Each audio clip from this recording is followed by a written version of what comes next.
அண்மை செய்தியை பார்த்துக் கொண்டிருக்கிறோம். நாளை விசாரணைக்கு ஆஜராக விஜய்க்கு சிபிஐ சம்மன் அனுப்பியிருக்கும் நிலையில் நாளையே வேட்பாளர் நேர்காணலில் துவங்குகிறார் விஜய். நாளை காலை 10:30 மணிக்கு தவேக தலைவர் விஜய் வேட்பாளர் நேர்காணலில் நடத்துகிறார்.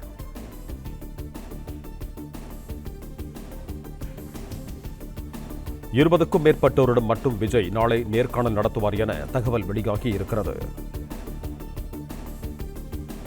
நாளை விசாரணைக்கு ஆஜராக சிபிஐ சம்மன் அனுப்பியிருக்கும் நிலையில் வேட்பாளர் நேர்காணலை துவங்குகிறார் அக்கட்சியின் தலைவர் விஜய்.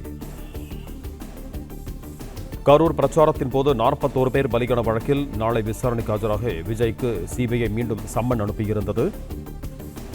ஏற்கனவே திட்டமிட்ட தவேக நிகழ்வுகளை காரணம் காட்டி நாளைய விசாரணைக்கு வர இயலாது என விஜய் சிபிஐக்கு தகவல் தெரிவித்திருக்கிறார். இது தொடர்பான கூடுதல் விவரங்களோடு இணைகிறார் எமது செய்தியாளர் மகேந்திரன். வணக்கம் மகேந்திரன், உங்களிடம் இருக்கும் தகவல்களை சொல்லுங்கள். கரூர் விவகாரம் தொடர்பாக நாளை சிபிஐ விசாரணைக்கு மீண்டும் விஜய் ஆஜராக வேண்டும் என்று சிபிஐ சம்மன் அனுப்பியிருக்கக்கூடிய நிலையில நாளை விஜய் ஆஜராகவில்லை என்ற ஒரு தகவல் வெளியாகி இருக்கிறது.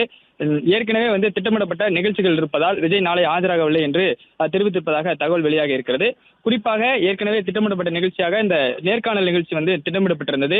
2026 சட்டமன்ற தேர்தலில் தமிழக வெற்றி கழகம் சார்பில் இந்த போட்டியிடக்கூடிய வேட்பாளர்களிடம் விஜய் நாளை நேர்காணல் நடத்த உள்ளதாக தகவல் வெளியாகி இருந்தது. திட்டமிட்டபடி நாளை காலை 10:30 மணிக்கு இந்த நேர்காணல் நடைபெறும் என்று தெரிவிக்கப்பட்டிருக்கிறது.